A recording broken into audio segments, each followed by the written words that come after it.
Tuko Thank you.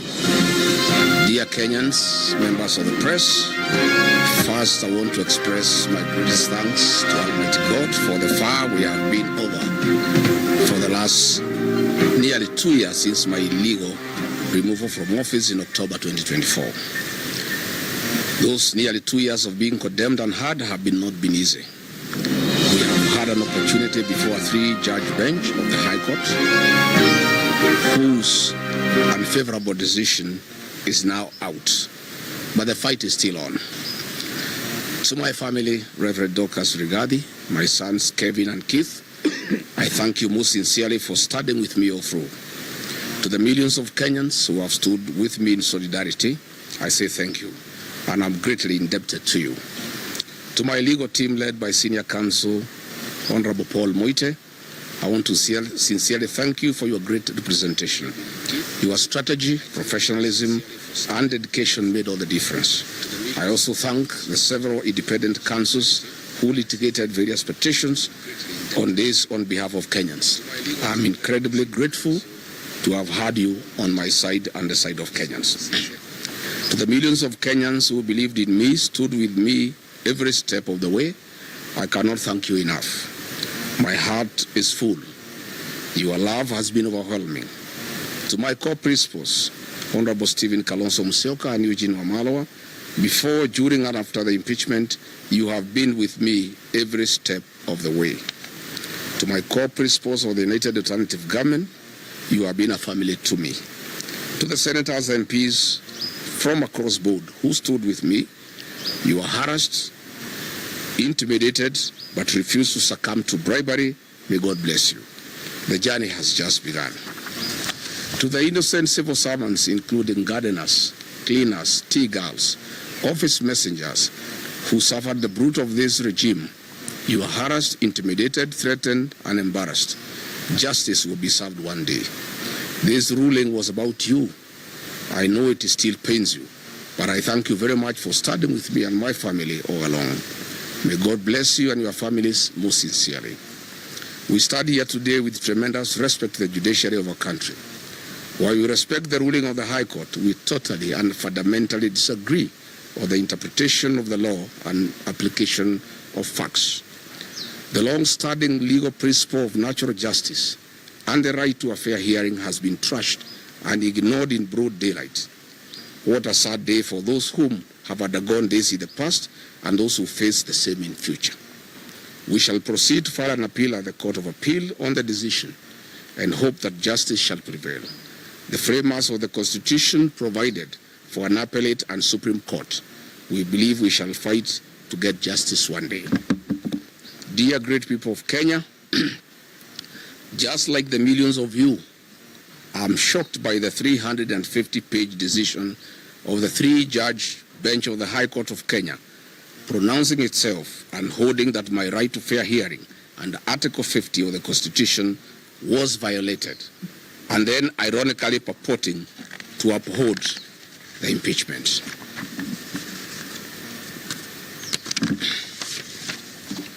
It is lost on all of us how the actions and decisions of Parliament, categorically determined by the 3-judge bench as unconstitutional and a product of an unfair process, can then be deemed valid by the same bench. Those contradictions are an abuse to the intelligence of the people of Kenya who are following the process and the judgment many hours on. The fundamental right to fair hearing, granted under Article 50 of the Constitution, determined to have been violated, is amongst a set of constitutional provisions protective of every Kenyan facing any accusation. Article 25 of our Constitution provides rights that are non-derogable. They cannot be limited under any circumstances. At the core is a provision to fair trial. The right to fair hearing bound by Article 50, and in regard to the process, Article 47 demands fair process requiring mandatory fair hearing.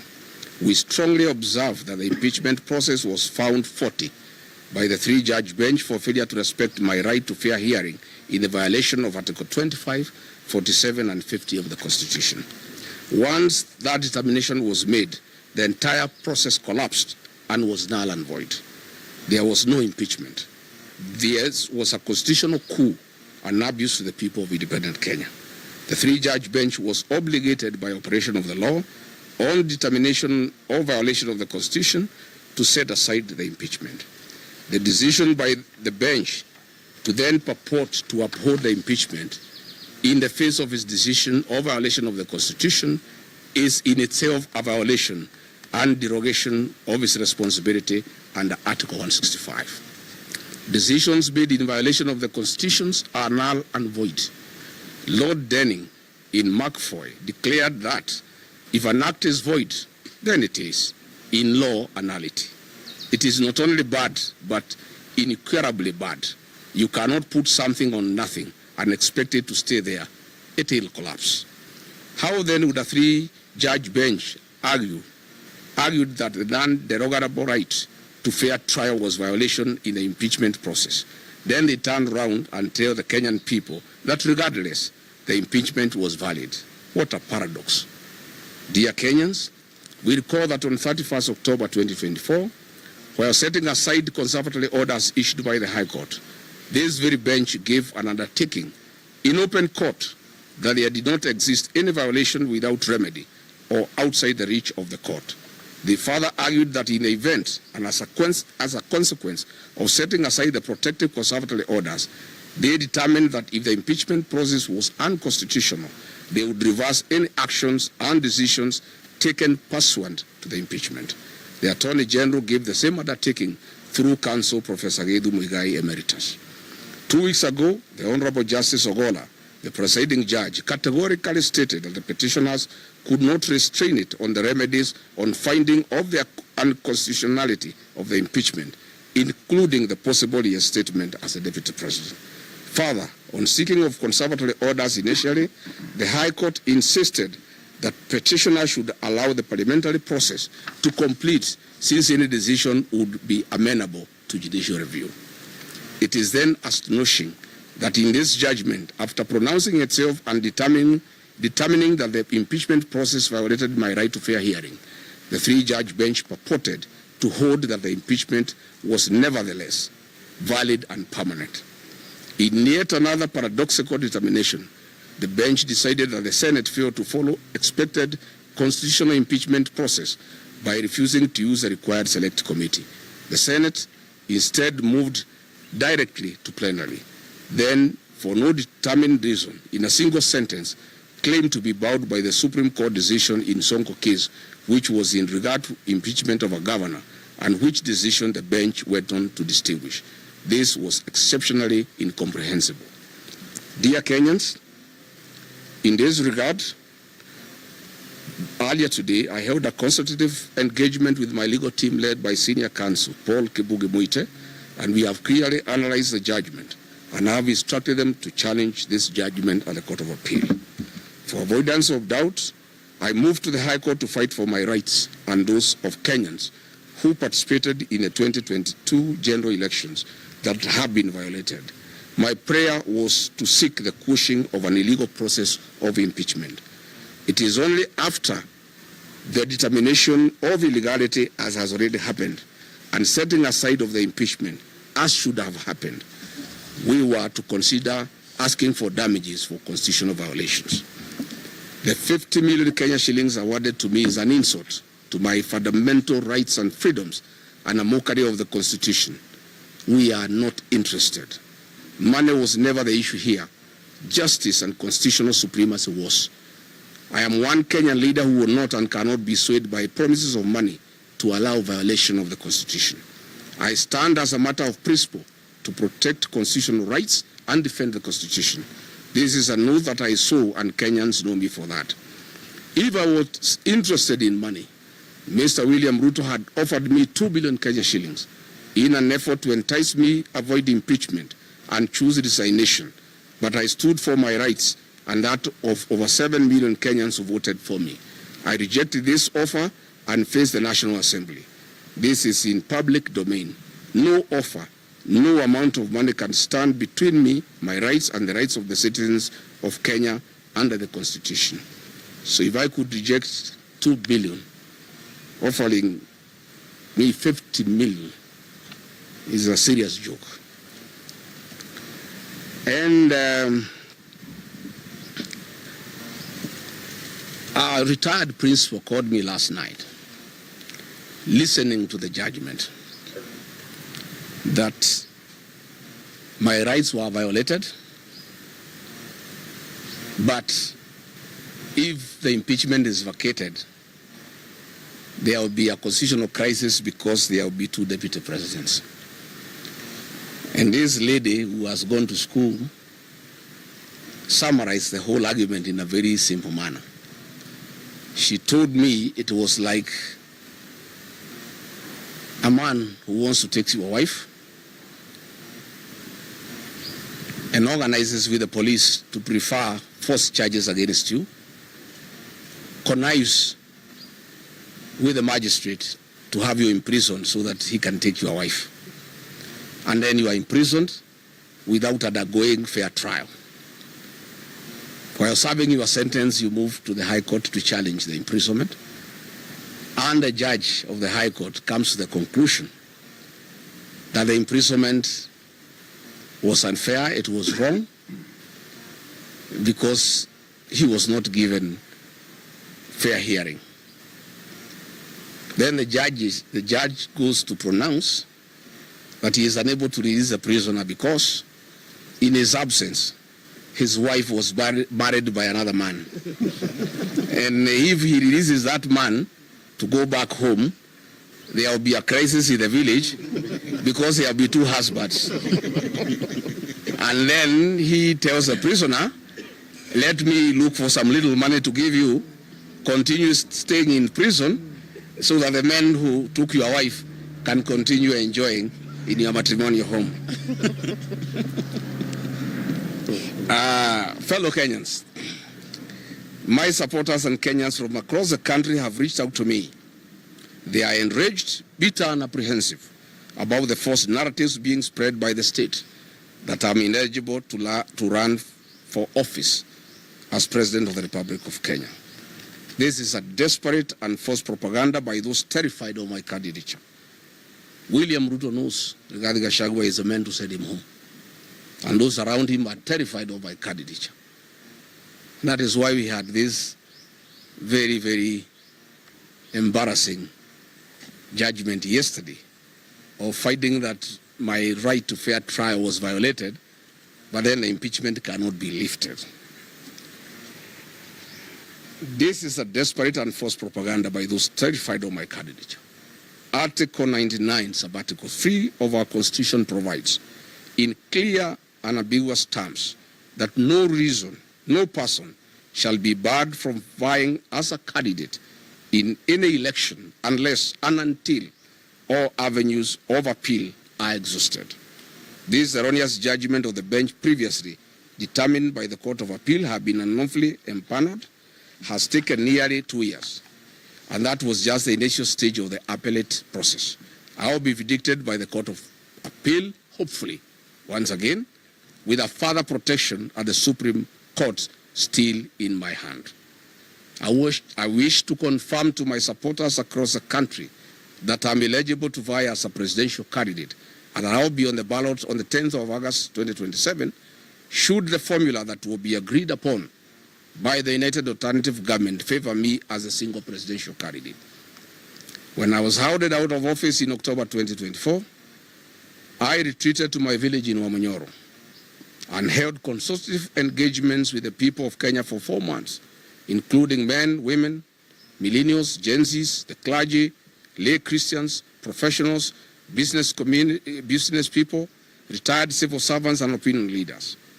And after exhaustive consultations for 4 months, talking to more than 15,000 people, I was instructed to form a political party, solidify Mount Kenya political base, and look for friends across the country.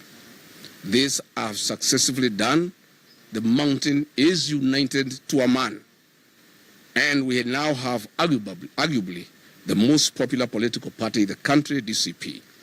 My support base is consolidated in totality, and I have looked for friends across the country. My supporters have now instructed me urgently to embark on the implementation of our joint strategic strategic stance from the Wamanyoro residents for a period of 45 days. After a tour of Western Kenya, where I want to go and support my deputy party leader, Cleo Malala and Eugene Wamalwa over the weekend, from Monday, I'll camp in Wamanyoro village for 45 days to start exhaustive and extensive consultations with my supporters and opinion leaders and stakeholders on the formula of identifying a single presidential candidate to face President William Ruto.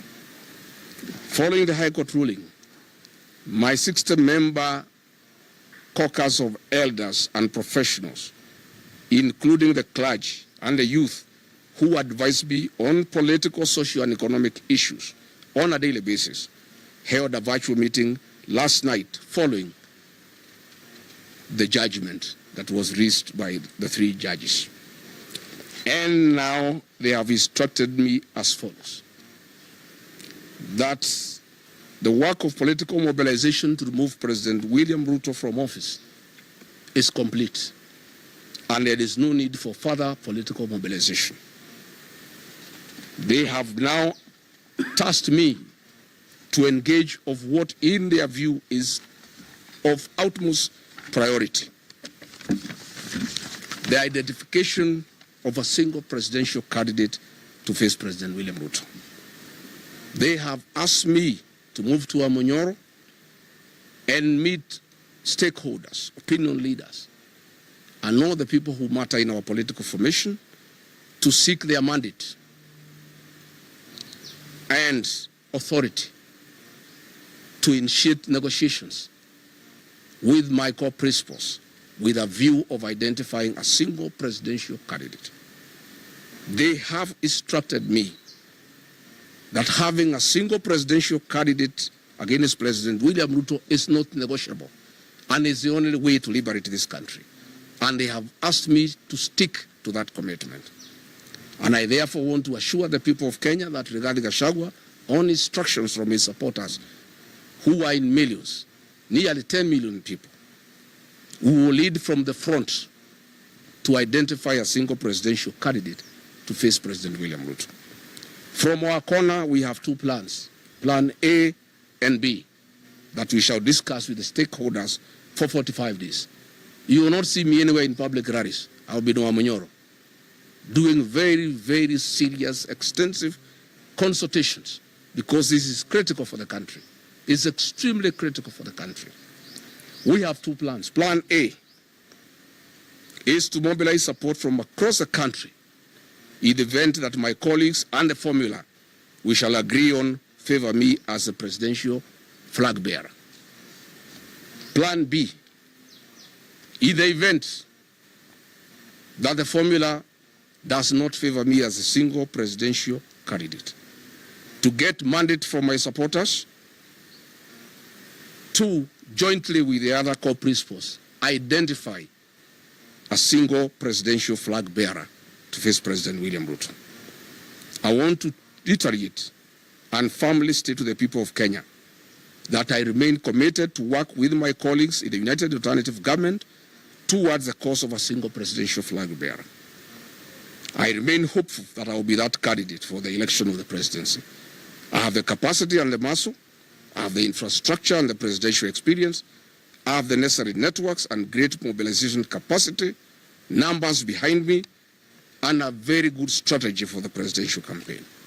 However, if any of my other colleagues is agreed upon, I give a very firm commitment to the people of Kenya that I, regarding Gachagua, and 10 million supporters behind me, we shall rally behind the agreed candidate to a man, and I, regarding Gachagua, will lead the presidential campaign, and I will lead in the political mobilization that has never been seen in the history of independent Kenya to make William Ruto a one-term president and restore the Kenyan nation and save the Kenyan nation from corruption, conflict of interest, state capture, erosion of democracy,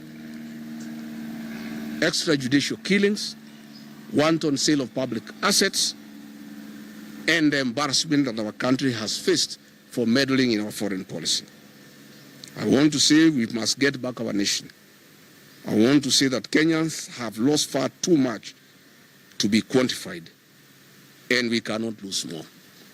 Kwa hivyo mimi nataka kuhakikishia Wakenya ya kwamba safari ya kutafuta kiongozi mmoja wa kupingana na William Ruto imeanza. Na Rigathi Gachagua ndio ataongoza. And I'll do whatever it takes to mobilize my colleagues, to persuade them, to make it possible to have one single presidential candidate. And I want to tell William Ruto and his supporters, it is I, Rigathi Gachagua, who mobilized 4 million votes to make him president. I will mobilize 10 million voters to take him home. And I also want to confirm to him and his supporters, much as they despise me, I made him president with my supporters. I and my supporters can make another Kenyan president. That they must know. And they must stop having entitlement. The fact that I and my supporters supported him then gives me no obligation to feel ashamed that we shall not vote for him. I want to confirm that if I'm not the flag bearer, I and my supporters will support another Kenyan. And I am committed.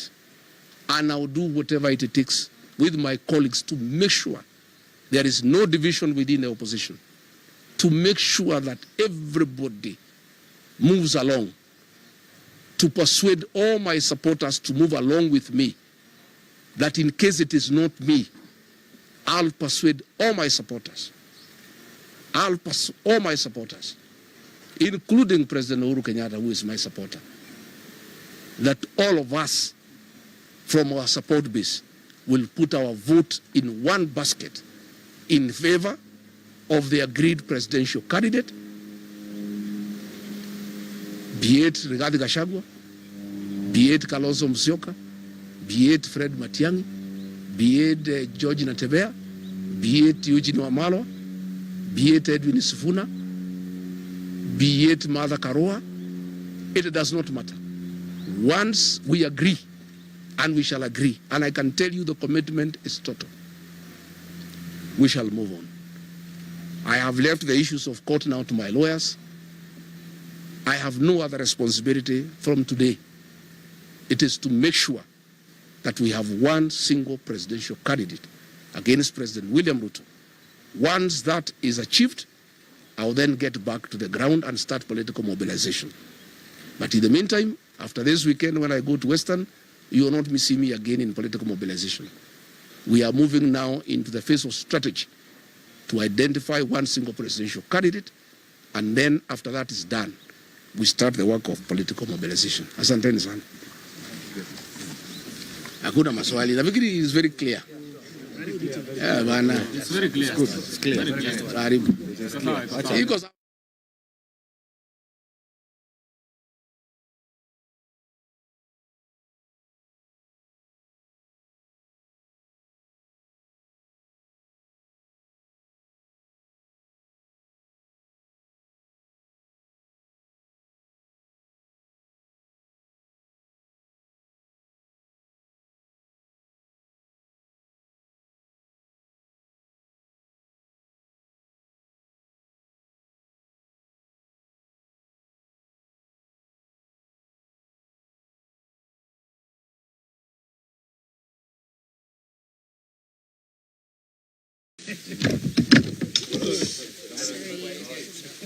that is the possibility.